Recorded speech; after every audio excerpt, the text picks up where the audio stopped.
안녕하세요. 성화로 알아보는 예수님의 생애 바이블 갤러리. 저는 이세라 지니아가답니다. 네, 최강의 마테오 신부입니다. 반갑습니다. 안녕하세요, 신부님. 안녕하세요. 네.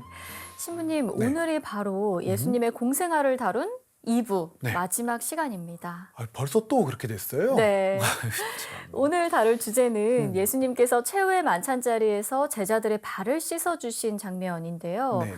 이걸 마지막으로 2부가 마무리가 되고 3부부터는 예수님의 순환과 돌아가심을 다루게 됩니다. 공생활의 마무리, 제자들의 발을 씻어주시는 이 장면에 대해서 잘 알아보면서 우리 2부가 잘 마무리됐으면 좋겠네요. 네. 이 부분은 다른 복음서에서는 없고 오직 요한복음만이 전하고 있는데요. 요한복음서는 공간복음서와는 다르게 최후 만찬 자리에서 예수님께서 성찬례를 제정하신 장면은 빼고요. 대신 제자들의 발을 씻어주신 장면을 설명하고 있습니다. 요한복음 6장 전체가 생명의 빵이라는 주제를 가지고 성체성사에 대한 강조를 반복해서 하고 있어서라고도 볼 수 있고요. 또 최후 만찬의 당신의 행위를 통해서 우리에게 특별히 전해주고자 하는 강조점 역시 있을 것 같네요. 요한복음은 특별히 제자들의 발을 씻어주시는 과정을 통해서 당신 행동의 의미와 제자들과의 대화, 특히 베드로와 나눴던 대화나 장면 묘사가 자세하게 설명되어 있습니다. 네. 그럼 성화를 보면서 이야기를 이어가 볼게요. 첫 번째로 소개해드릴 성화는 굉장히 간결하면서도 세부 디테일을 살린 묘사로 세종례 장면을 보여주고 있는 제다나입니다. 네. 화가는 하우스북이라는 사람이고요.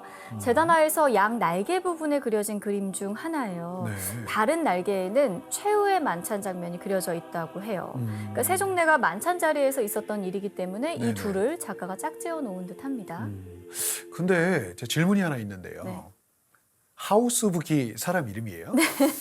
좋은 질문입니다, 신부님. 좋은 질문. 네. 좀 막 질문해도 그냥 좋은 질문을 받아주는. 네. 중요한 질문이었어요. 좀 네. 웃기죠. 네. 그러니까 아무리 서양 이름이 우리한테 낯설어도 이런 이름은 그래도 또 처음 들어보죠. 하우스북? 그러게요. 네. 하우스북이 뭐야? 뭐 이렇게 책 이름일 것 같은데, 네. 뭐 아니면 집에 대한 책인가? 뭐 이런.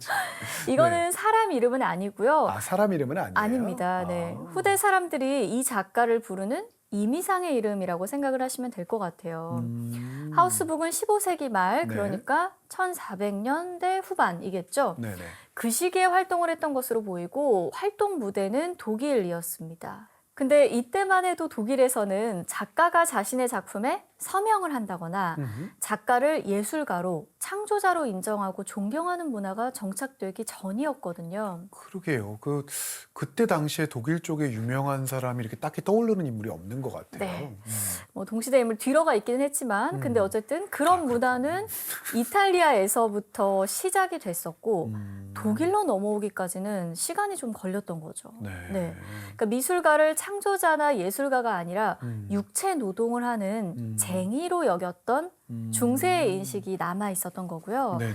그래서 이 작가도 자신의 작품에 서명을 남긴다고는 하지 않았고 신원을 확인할 수 있는 기록도 찾기가 어려워요.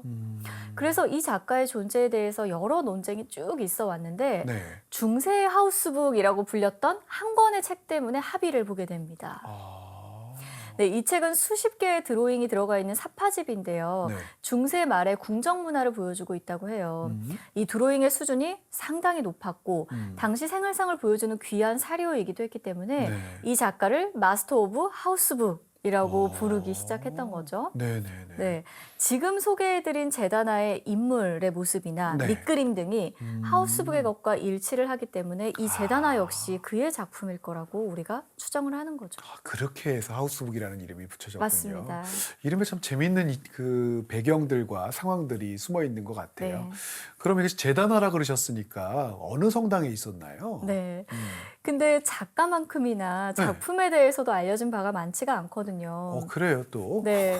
참. 누가 이 작품을 주문을 했고 어디에 있었는지도 베일에 쌓여 있는데요. 네. 제다나의 이름이 일단은 슈파이어 제다나라고 슈파이어 불려요. 제다나요? 네. 근데 이 슈파이어는 독일의 도시 이름이거든요. 이 이름이 붙여진 것도 19세기에 슈파이어에 사는 한 사람이 이 제다나의 중앙 패널을 소유하게 되면서 슈파이어 제다나로 불리게 된 거죠. 아, 네, 그러니까 그리고- 어떻게 보면 네. 작품의 내적인 기원과는 전혀 연관이 없는 이름이라고 할 수 있어요. 당연히 그래서 그 성당에 있거나 뭐 이렇게 했더니 그런 게 아니었군요. 네, 아니에요. 네. 최후의 만찬과 제자들의 발을 씻어주시는 장면이 양쪽 패널에 그려진 그림이라고 이렇게 설명을 하셨는데요. 그럼 중앙 패널에는 어떤 성화들이 있었던 건가요? 중앙 패널이 또 중요하다고 볼 수 있을 텐데 네네. 이 재단화는 기본적으로 예수님의 순환 장면에 중점을 뒀던 것으로 보여요. 그러니까 패널이 개폐 형식으로 열고 네네. 닫을 수 있는 구조였거든요.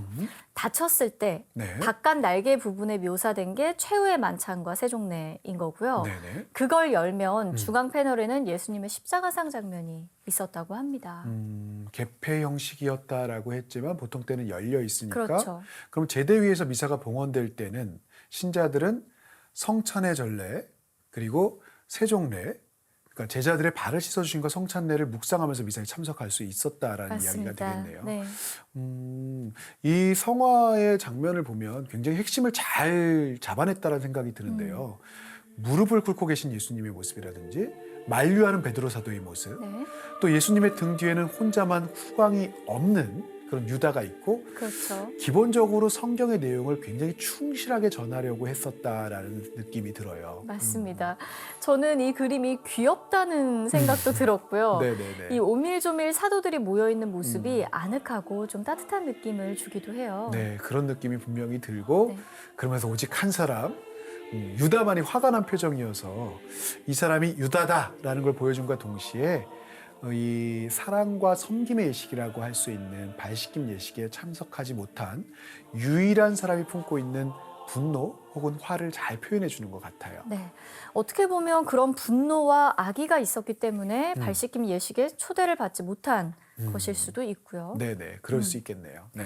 방금 신부님이 사랑과 섬김의 예식이라는 표현을 쓰셨는데 네. 정말 이게 발을 씻어주신 그 예식을 네. 그 예식의 핵심을 잘 드러내는 두 단어라는 생각이 들어요. 네네. 사랑과 섬김. 어떻게 보면 두 단어가 결국 동일어이기도 할 거고요. 네.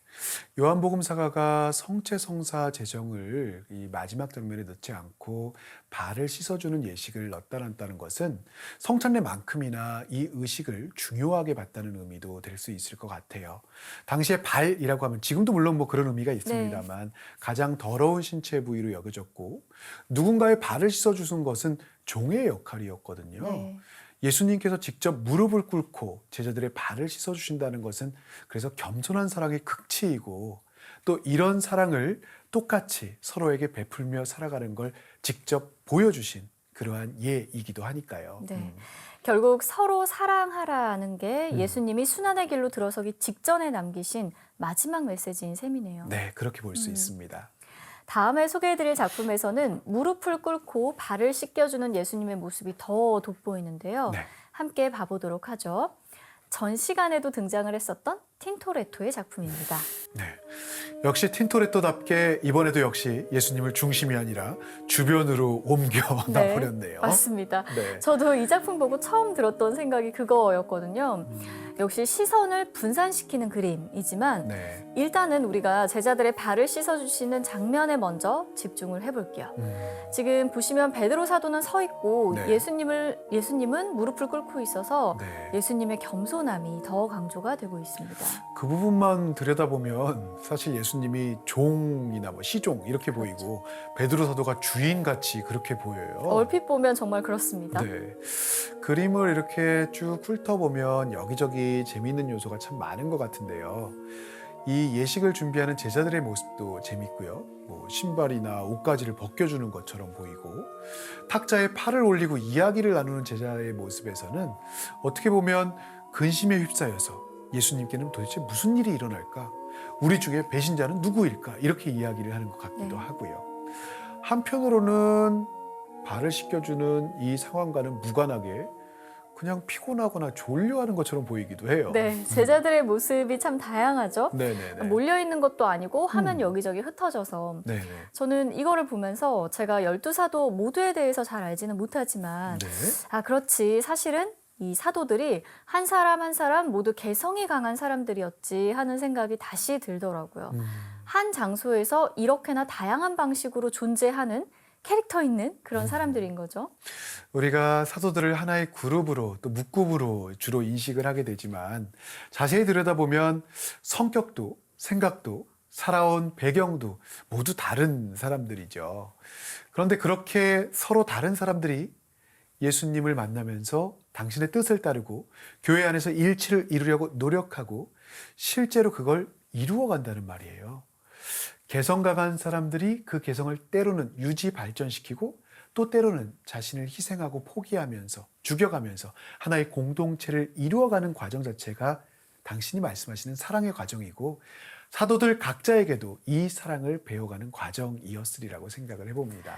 네, 틴토레토의 그림은 이렇게 여러 가지를 생각하게 하는데 네. 이 와중에 위트도 있어요. 화면 전면 중앙에는 네. 개가 있는 게 전 참 웃기더라고요. 저게는 도대체 왜 있는 거야 이 생각이 그쵸, 들었는데요. 네. 후경으로는 또 너무나 베네치아스러운 풍경을 그려놓고 있는데 곤돌라처럼 보이는 그 배가 떠 있는 네. 운하도 있고요. 네, 네. 근데 저는 이 작품을 또 보면서 틴토레토 같다라는 생각이 들면서도 이거는 정말 틴토레토 같지 않은데라는 느낌도 받은 게 색채가 다른 그림들에 비해서 너무 밝지 않아요? 그렇죠. 네. 네. 지난 시간에 봤던 최후의 만찬 그림도 그렇지만 틴토레토의 그림들은 대체로 색감이 좀 어두운 게 많다라고 생각했었거든요. 네, 역시 신부님은 눈썰미가 있으십니다. 잘 이끌어 주셔서 보다 보니까 이게 자꾸 보이는 것 같아요. 네. 지금 이 작품이 네. 틴토레토가 비교적 젊었을 때 한 30쯤 됐을 때 제작을 한 거고요. 그럼 초기 시기의 작품이라고 그렇죠. 봐야 네. 되는 거군요. 이후 한참 뒤에 같은 주제로 또 다른 작품을 그려요. 바로 이 작품인데요. 네. 1575년에서 1580년 사이에 그려진 것으로 추정을 하고 있고 첫 번째 밝은 색감의 그림보다는 한 17년 뒤에 그려진 그림이죠. 네. 이제야 좀 틴토레토답다는 느낌도 들고 오히려 이제는 그냥 편안한 느낌이 좀 드네요. 네, 그렇죠. 네, 물론 첫 번째 그림도 틴토레토의 개성이 잘 드러나지만 두 번째 작품이 보다 완숙하게 접어들었을 때의 작품이라고 할 수가 있습니다. 이 그림은 원래는 베네치아의 산트라바소 성당에 있었는데요. 1720년경에 복제품으로 대체가 되고 진품은 지금 런던 국립미술관에서 보실 수가 있습니다. 그렇군요. 성당에 못 있고. 네. 저는 이 그림에서 근데 다른 여러 사람들보다 사도 요한의 존재에 좀 눈길이 계속 가는 것 같아요. 왜요, 신부님? 지금 아마도 맞다면 화면 왼쪽 끝에 초를 들고 서 있는 사람이 사도 요한일 네. 거잖아요. 이건 상당히 상징적이고도 또 암시적인 생각이 들거든요. 제자들의 발을 씻어주시는 장면의 참석자, 또 관찰자. 이 장면이 오직 사도 요한이 작성한 요한복음에만 드러나니까요. 그래서 그렇게 표현을 한 것 같다는 생각이 들었거든요. 초를 밝히면서 예수님과 다른 제자들의 행동을 주의 깊게 바라보고 있는 것으로 표현한 네. 것 같아요. 마치 이 모든 것을 하나도 잊지 않아야겠다라고 결심한 사람처럼요. 네. 지금까지 이 발씻김 예식 장면에서 사도 요한을 크게 주목하진 않았었는데 저는 네. 근데 어떻게 보면 이 장면에서 굉장히 중요한 인물인 거잖아요. 네. 발씻김 예식의 진정한 의미를 다른 어떤 제자들보다 깊이 새긴 그런 제자이기도 하고요. 그럼요. 반면에 왼쪽 뒤에 뒷걸음질을 쳐서 밖으로 나가고 있는 것처럼 보이는 사람은 유다래나요? 네, 맞습니다. 네. 유다가 그러면 이 순간에는 밖으로 나간 것으로 표현을 한 거네요. 그렇죠. 네네. 이 부분도 되게 생각해 볼 수 있을 부분일 것 같아요. 왜 하필 유다가 나간 것을 발을 씻겨주시는 장면으로 표현했을까? 앞서도 잠깐 이야기했듯이 제자들의 발을 씻어주시는 장면을 통해서 예수님께서는 제자들에게 서로 사랑하라는 사랑의 계명을 주시고 또 말씀하시는데요. 그렇게 본다면 유다는 예수님께서 말씀하신 이 사랑과는 가장 멀리 있는 사람일 거고 결국 그 사랑을 실천하거나 체험하지 못하고 생을 마감하게 되는 인물이 바로 유다이기도 때문일 것 같아요. 틴토레토는 이 순간을 스스로 견디지 못하는 인물로 유다를 표현했을 수 있겠다라는 생각이 저는 좀 드는데요. 네. 또 하나 덧붙여보면 베드로 사도의 반응도 네. 눈길이 가는데요. 몸을 앞으로 숙이고 양팔을 이렇게 펼쳐서 과장된 자세로 예수님을 만류하고 있는 것으로 맞습니다. 보이거든요. 네. 성경에서는 베드로 사도가 자기 발을 씻어주시려는 예수님께 깜짝 놀라서 주님께서 제 발을 씻어주시렵니까? 제 발만은 절대로 씻지 못합니다 라고 말하는데 이때 예수님께서는 그림에서처럼 베드로 사도의 발을 가리키면서 내가 너를 씻어주지 않으면 너는 나와 함께 아무런 목도 나누어 받지 못한다라고 대답하시거든요. 저는 근데 이때 베드로 사도의 대답이 너무 웃겼어요. 아무런 목도 나누어 갖지 못한다라고 하니까 바로 네. 말 바꾸면서 네. 그러면 제 발만 아니라 손과 머리도 씻어달라고 너무 적극적으로 갑자기 그러잖아요. 이상하죠. 이상해. 어떻게 보면 뭐 베드로 사도의 성격이 잘 드러난다라고도 볼 수 있을 것 같아요. 급하기도 하고 또 덜렁대기도 하고 쉽게 단언을 하는 그런 모습도 있지만 어찌 보면 예수님의 말을 그만큼 쉽게 흡수하고 잘 듣는 네. 사람이기도 하죠. 정확한 뜻을 잘 온전히 이해하지는 못했다 할지라도 일단 따르는 모습. 그게 베드로 사도가 받은 은총 중에 하나이기도 하고요. 네. 저는 한 번씩 이렇게 성경을 통해서 사도들의 성격을 짐작해 볼 때가 있잖아요. 네네네. 그게 참 재밌는데 이 뒤에 이어지는 내용을 보면 예수님이 유다의 배신을 예고하시니까 제자들이 그게 과연 누구냐, 배신할 사람이 누구냐 이러면서 수군거리잖아요. 근데 이때 베드로 성인이 참지 못하고 제자 가운데 한 사람에게 고갯짓을 해서 예수님한테 네가 물어봐.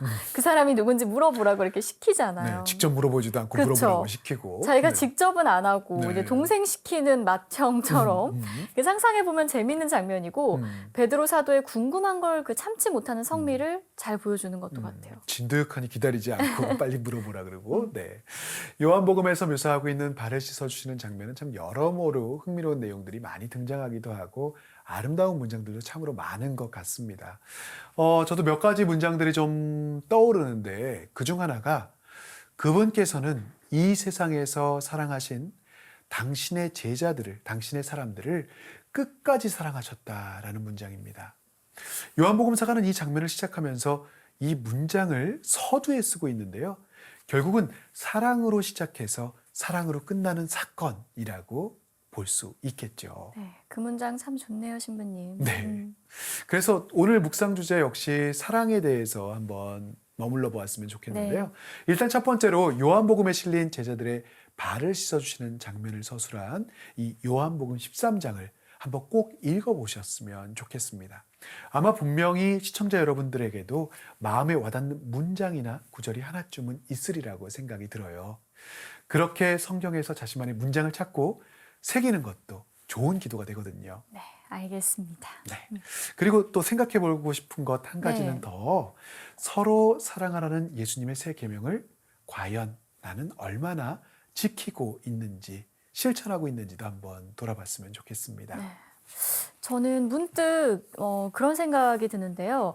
저한테 있어서 어느 순간부터 사랑은 하나의 도전이 되어버린 것 같아요. 사랑이 하나의 도전이다. 네.